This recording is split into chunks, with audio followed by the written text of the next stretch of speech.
É importante que abordemos hoje um assunto que precisa ser tratado e não pode ser ignorado. Quero deixar algo muito claro desde o início: minha intenção não é ofender ninguém nem atacar pessoas. Aprendi desde cedo que devemos confrontar ideias, não pessoas. Não pessoas que podem estar equivocadas, não precisam ser rejeitadas, precisam ser alcançadas pela verdade.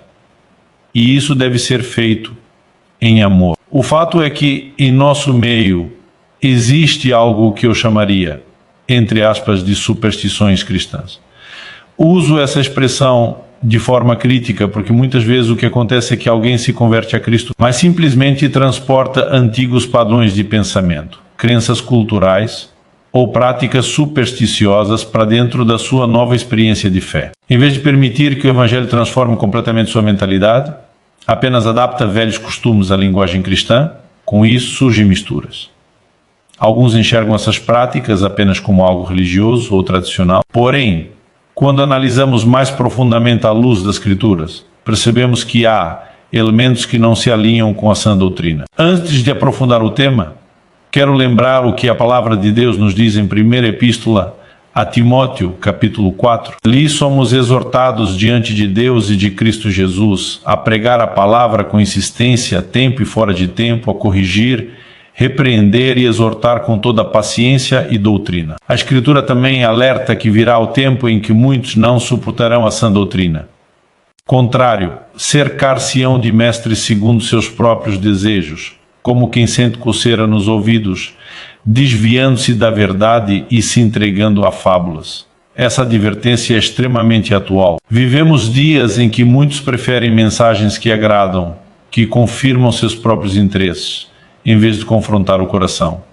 Mas o chamado bíblico é claro: permanecer sóbrios, suportar as aflições e manter fidelidade à verdade. Se essa mensagem faz sentido para você, inscreva-se no canal Luciano, subirá para acompanhar mais conteúdos que confrontam ideias à luz da palavra. E deixe aqui nos comentários de qual país você está assistindo. Aflições possa o trabalho de evangelista ou plenamente o seu ministério, quando Paulo está exortando a Timóteo a cumprir plenamente o seu ministério. Ele faz isso diante de Deus, diante de Jesus Cristo, que vai julgar vivos e mortos, e ele destaca: você tem que pregar a palavra, tem que estar, né? Quer seja oportuno, quer não. Outra versão diz a tempo e fora de tempo, nessa questão de estar lá, e diz: corrigia, repreende exótico com toda a paciência, porque obviamente ele está dizendo: vai chegar o tempo onde as pessoas querem acreditar naquilo que elas querem acreditar e não do que Deus diz que devem acreditar. Então tem esses que eles vão curar mestres que digam aquilo que eles querem ouvir. Muitas vezes nós estamos tentando aferir a verdade pela popularidade, um argumento que não necessariamente é bíblico. O texto falando de gente que vai se recusar a aluvidros, a verdade se entregando à fábula. Então, na verdade, eu não quero usar apenas aqui a questão das fábulas, né, que são contos nossos, mas eu quero usar duas palavras especiais. Aqui estou dando o título a esse nosso sem fio, que é superstição cristã, e a outra é um outro termo também conhecido, que é crendice. A definição de superstição, de acordo com o dicionário da Oxford, no inglês é crença ou noção sem base na razão ou no conhecimento, que leva a criar falsas obrigações. Temer coisas inócuas, a depositar confiança em coisas absurdas. A definição de crendice: crença de que o supersticioso sem base e religiões externalizadas. Por isso, sem a sua ação, basicamente, né, é aquele tipo de crença popular que nunca foi orientado pela instituição religiosa. No nosso caso, não vamos falar da igreja, vamos falar das escrituras. Tem muito decidindo acreditar o que não está em linha com a palavra de Deus. Então, algo que eu percebo, né, é a passar o povo convicção doutrinária e por experiência, mas eu percebo, eu diria, mas nem só meio pentecostal, principalmente o chamado do meio neopentecostal, né, em nome da promoção do exercitar a fé, da busca da intervenção de Deus, o que em si eu diria não errado. Eles têm muitas vezes pegar no caminhos muito perigoso. E uma das, né, culturas dos tempos modernos é o que alguns chamam da materialização da fé. As pessoas precisam de alguma forma, né, em vez de entender que a fé é justamente de acordo com a palavra de Deus, a convicção das coisas que não se vê em ela. Muitas vezes querem ver que ela, em tocar que ele sentir, e crise às vezes por parte da própria liderança, por parte da própria igreja, né? Uma ideia de que há uma possibilidade de vivermos a materialização da fé. Então são pessoas que fazem todo tipo de campanha, colocando todo tipo de muleta da fé possível para as pessoas, e eu vou orar com um copo d'água, e quando você beber a água, né? Não estou dizendo, presta atenção, né, que Deus não possa usar determinadas situações e dar determinadas direções fora do convencional. Quando Jesus ora com os enfermos, né, cuspindo a saliva no chão, fazendo barro-lodo com a própria saliva na terra, aplicando os óleos do ano. Você não tem um precedente para isso, mas você não vê Jesus mandando a gente repetir também. Então não significa que aquilo que ele fez em ocasião específica tem aqui. Necessariamente se torna um padrão a ser repetir. A palavra de Deus fala a respeito às pessoas tomando os lenços e aventais de uso pessoal de Paulo, e quando levavam os enfermos, eles eram curados, pessoas endemoniadas serão libertas. Então, eu não posso dizer que Deus não pode usar esse formato. Eu me lembro de uma determinada reunião, logo no início do meu ministério, salmos de baixo, um mover de cura extraordinário, e uma mulher me procura e diz: pastor, pelo amor de Deus, eu preciso de ajuda. Oi filha, tenho uma enfermidade séria eu sou convertida, meu marido não, por isso não me deixa trazer na igreja, eu tenho a liberdade de vir, mas ele me proíbe, eu não posso trazê-la eu também, não posso levar vocês para orar. Eu creio na cura dela, o show a pode ajudar. Enquanto ela falava comigo, o Espírito Santo falou meu coração, diga para ela trazer na próxima reunião uma camiseta da menina, você vai orar com a camiseta e você vai orientar lá quando chegar em casa, vestir a menina. E eu lembro que essa mulher obedecer, ela trouxe a camiseta dobrada, impus minhas mãos e orei, eu abençoei, e quando ela chegou em casa e vestiu, a menina foi instantaneamente curada. Não estou dizendo que não há base bíblica, não estou dizendo que Deus não possa nos dirigir em tempos modernos. O problema é fazer disso um padrão. Então agora nós o tempo todo vamos só orar pelas roupas e generalizar. O problema não é nem o que fazemos, às vezes é o porquê fazemos o que as pessoas têm uma necessidade de se ele tentar visualizar, de tornar tangível, palpável, uma fé que não é material. As pessoas o tempo todo querem levar determinada coisa para casa, é um objeto supostamente sagrado, e elas querem crer nessas coisas que, de alguma forma, expressão de fé, tem a ver com tocar, sentir, visualizar. O ensino bíblico é justamente ao contrário de Mateus. No capítulo 8, a palavra de Deus nos mostra que o Senhor Jesus é abordado por um centurião que intercede pela cura do seu servo doente. Jesus se dispõe a ir na casa desse homem, sendo: eu vou curar. Ele diz: nem preciso.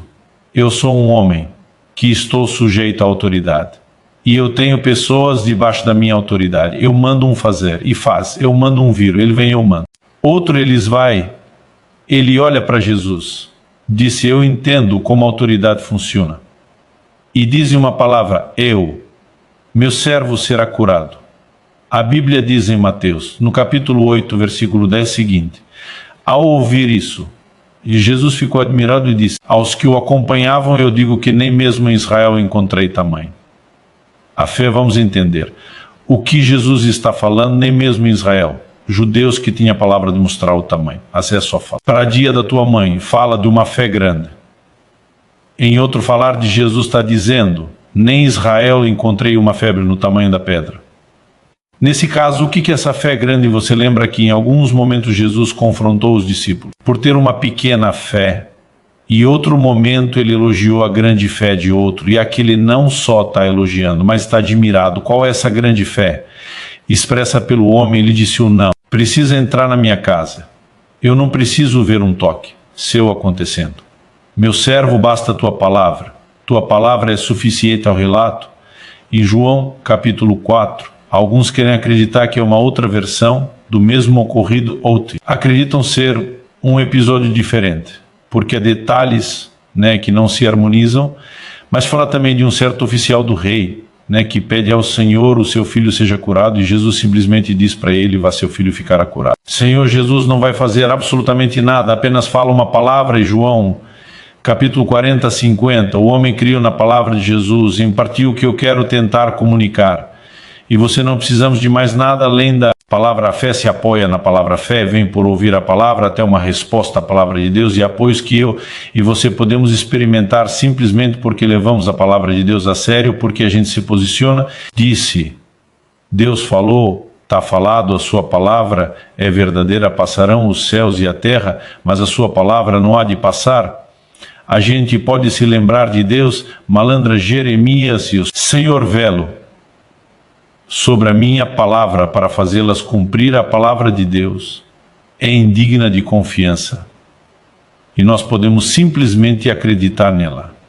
Agora, hoje em dia, parece que ela não é suficiente para que as pessoas simplesmente distanciem. E não que já foi dito e recebam pela fé em cima da promessa ela tocar, elas precisam criar N situações para então haver um ambiente de intervenção, sabe? Eu não estou dizendo que quando alguém chega sem entendimento, Deus não possa honrar a fé limitada daquela pessoa.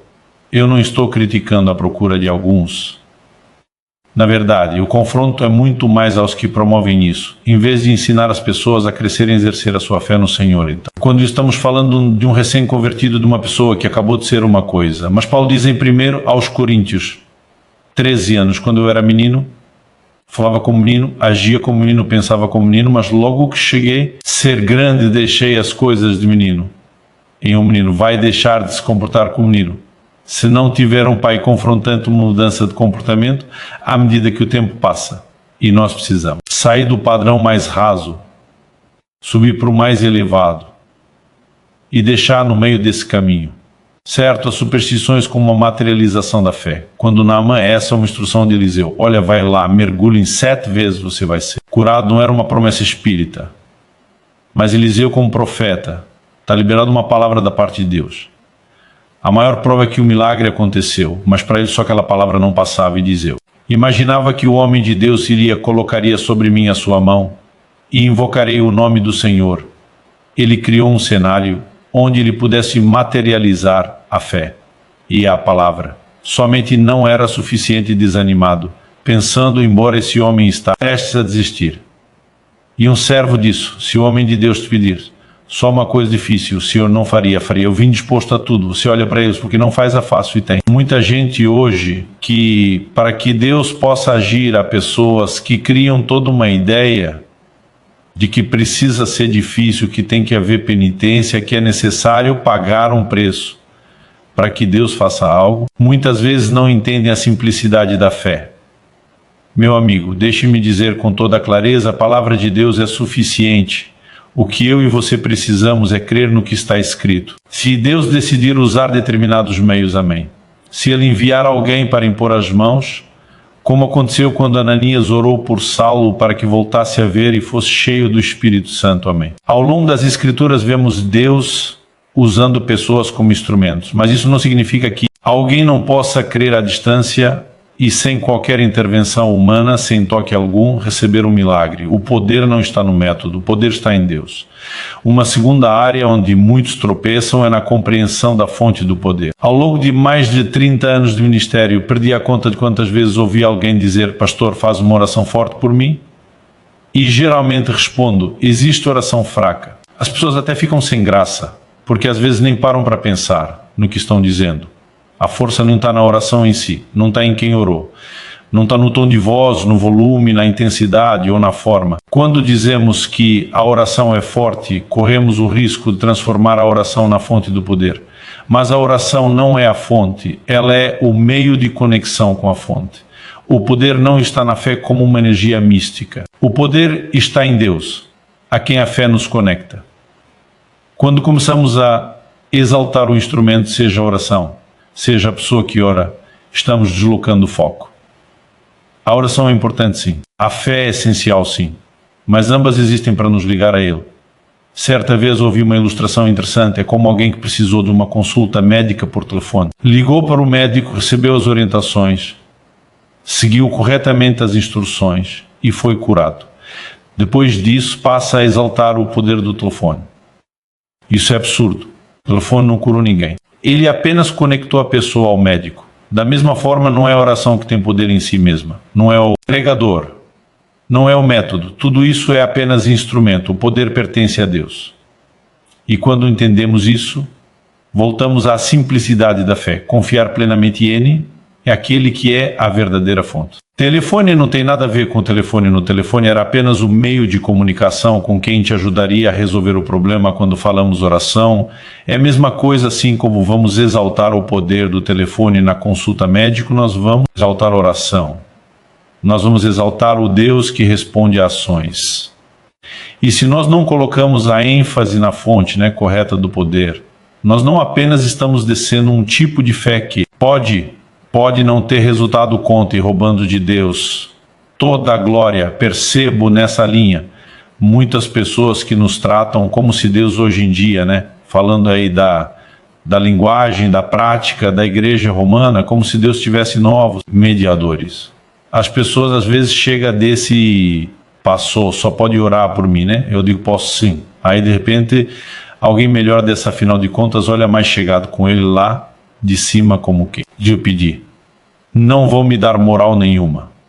Mas o Senhor que tem livre acesso lá na sala do trono, pedir com certeza vão te ouvir, a palavra de Deus. Diz em 1 Timóteo, capítulo 2 a 5, que é um só mediador entre Deus, os homens, Cristo, Jesus, homem. Então quem é o mediador é Cristo, é o que Ele fez por nós na cruz. E eu uso do seu nome. Por isso que Jesus disse, eles vão lá em meu nome, ok. Meu nome é só procuração minha, Jesus, fazendo quando você se coloca diante de Deus, olha em meu nome. É como eu pessoalmente orasse agora, qual o poder? Se isso tem Jesus quando está para restar lá, e quantos olhos aos céus e diz, Pai, graças te dou, porque sempre me ouvir, e está dizendo que Ele sempre ouvido agora ser você. Oramos no nome dEle, e é como se Ele orar signifique, e você, somos sempre ouvidos, nós somos crer no poder do nome de Jesus, o nosso mediador, o Senhor Jesus falou sobre orar ao Pai em seu nome. E isso é suficiente. A gente não precisa de mais nada. Então não é porque um homem de Deus carrega um certo nível de unção que o capacita a fazer o seu trabalho, que a oração dele tem mais importância. A autoridade não é porque alguém tem mais tempo de vida cristã.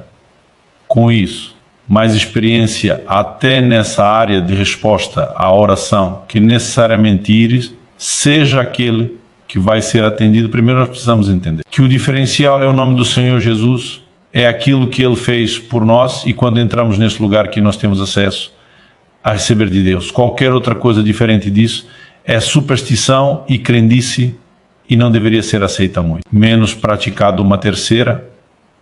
E uma coisa que eu quero falar, não dá para escutar o assunto aqui, tem a ver com questões que eu muitas vezes é chamado de práticas judaizantes.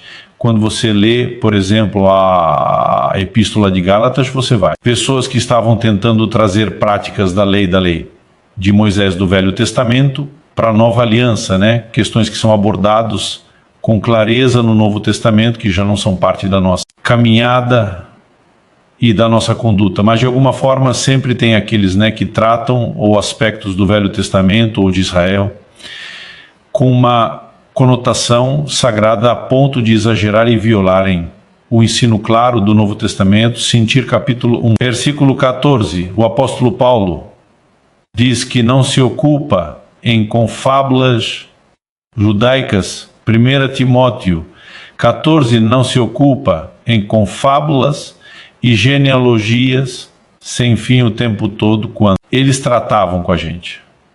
Vezes não deixam essa turma judaizante tentar fazer com que você um caminho já não está mais sendo percorrido, Então é importante que você possamos entender algumas questões de uma maneira muito clara. A palavra de Deus, quando fala a respeito dos dias de festa, desde sábado, todas essas coisas são apresentadas como sombras de bens vindouros. Elas não são práticas que se observam de forma literal. Até quando fala da Páscoa, o apóstolo Paulo, escrevendo aos Coríntios, chamado o Cristo, nosso Cordeiro Pascal, e diz que nós vamos celebrar a festa com os ázimos, né, da sinceridade e não com o fermento da maldade e da malícia. Faz aplicações espirituais que dizem respeito à nossa conduta de hoje. Nós não temos que observar esses dias de festa. Nós não temos que guardar o dia de sábado, né? Nós não temos que carregar essas placas. Não estou dizendo que Romanos, capítulo 14, não dê liberdade para alguns fazer o problema. Não é alguns fazerem. Eles querem que todo mundo faz. Eles tentaram estabelecer uma lei que o MC não está na palavra de Deus. Então você começa a perceber as pessoas trazendo coisas do judaísmo, inclusive moderno, que não necessariamente, né, eram nem praticadas antigamente nesses tempos bíblicos, como se isso é um suprassumo da fé e da espiritualidade.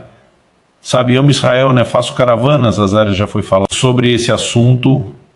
Acredito que nós temos que orar pela nação, e não quero que seja mal entendido, mas nós não podemos tratar de forma equivocada. Então está falando das crendices na oração. O tempo todo você vê pessoas anunciando: ora, estaremos indo para Israel e vamos colocar os pedidos de oração no Muro das Lamentações. Grande coisa, o que significa para nós? Absolutamente nada. As pessoas estão falando antes da fonte errada. O poder, tão acreditando que o poder está no muro, o que é a parede que sobrou, né, de um templo antigo no qual a presença de Deus não se manifesta mais. Quando a cruz, o véu se separou, a presença de Deus deixou de sair, o próprio Senhor. Jesus olhou e disse: não ficará pedra sobre pedra, que não seja derrubada a seca do ano. 70 a profecia de Cristo e cumpriu, né? O templo foi destruído. Agora as pessoas espiritualizam. Fiz uma visita a Israel pelos, né, acessos subterrâneos, e você não apenas tem acesso aos muros daqueles dias do tempo de Jesus, né, de Herodes, mas tem um deles onde nós passamos Israel. Esse é o lugar mais próximo dos Santos Santos. E as pessoas têm praticamente uma devoção à pedra. E você precisamos entender que o nosso relacionamento com Deus é maior do que isso. Orações são respondidas em qualquer lugar do mundo, em qualquer lugar do planeta ou do universo. O que nós recorremos a Deus e não está fisicamente preso a lugar nenhum, no nome do Senhor Jesus, somos atendidos pela fé. Agora a conversa é essa, um pedido de oração colocado no muro lá no lugar. Tem mais poder do que o nome de Jesus aqui. Gente, é superstição, mas tem alguma forma, e misturando práticas antigas. Algo deveria ser uma nova conduta e vamos bagunçando as cores. Então, não tem problema que determinadas igrejas que embelezaram um culto, a reunião, façam um toque do sofá. Agora a gente começar a tratar Deus como se a presença deles vem só se o sofá foi tocado e não pelo fato do nome dele ser invocado. Adorado, é uma grande bobagem, é mais superstição.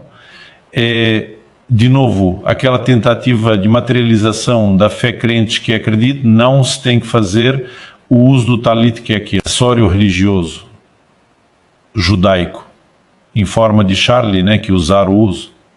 Mas não tente dizer isso, vai criar um ambiente, uma receptividade ou vulnerabilidade com a Deus, ou não tem base bíblica nenhuma. O que você acha é muito mais o que é contrário do que aquilo que é favorável. Então nós precisamos parar de espiritualizar essas coisas. Aí eu tentei objetos sagrados em casa, tem que ter uma menora ou candelabro, tentei isso. Aquilo que usar como decoração, use Manu. E aí a presença de Deus. Tem crente para superstição deixar a Bíblia aberta no Salmo 91. E acredite, tiver aberto a casa protegido, você acha que o diabo tem medo do Salmo 91? Ele cita o Salmo 91 de cópia Jesus na tentação do deserto. O que afasta o diabo não é o que está escrito no Salmo. Quando você acredita naquilo, se posiciona contra ele, fala e declara a palavra, aí sim, a semelhança de Jesus, você vai ter resultado.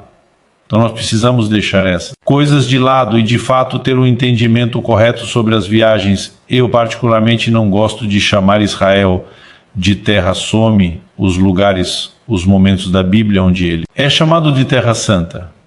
são sempre referências aos propósitos de Deus, aos cumprimentos, processos que ainda estão relacionados ao tempo futuro.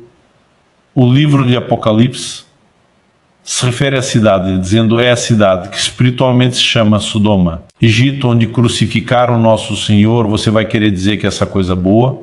Então passou, só está querendo dizer que a cidade está totalmente amaldiçoado também, não é isso? E dizia que a bênção não está no lugar, está no fato de eu e você invocarmos a Deus, andando na sua presença, praticar nos seus princípios. Queremos que recebemos aquilo de Jesus fez e disponibilizou por nós, e que não existe um lugar que seja mais sagrado que outro, porque a presença de Deus não está confinada a um lugar tão passou, porque que inclusive o Senhor faz viagens para a Terra Santa, porque para mim não é a peregrinação, né? É simplesmente satisfazer mais do que uma. Curiosidade onde tem de conhecer melhor no cenário bíblico é uma experiência histórica, geográfica, cultural. Não necessariamente espiritual. Agora, isso também não quer dizer que lá eu não possa ter experiências com Deus, né? Porque se lá a experiência não tem que ser melhor, também não tem que ser pior, mas o propósito não é buscar, não só se experimentar e ir lá. E quando a gente se separa essas coisas, nós podemos de fato nos conduzir de maneira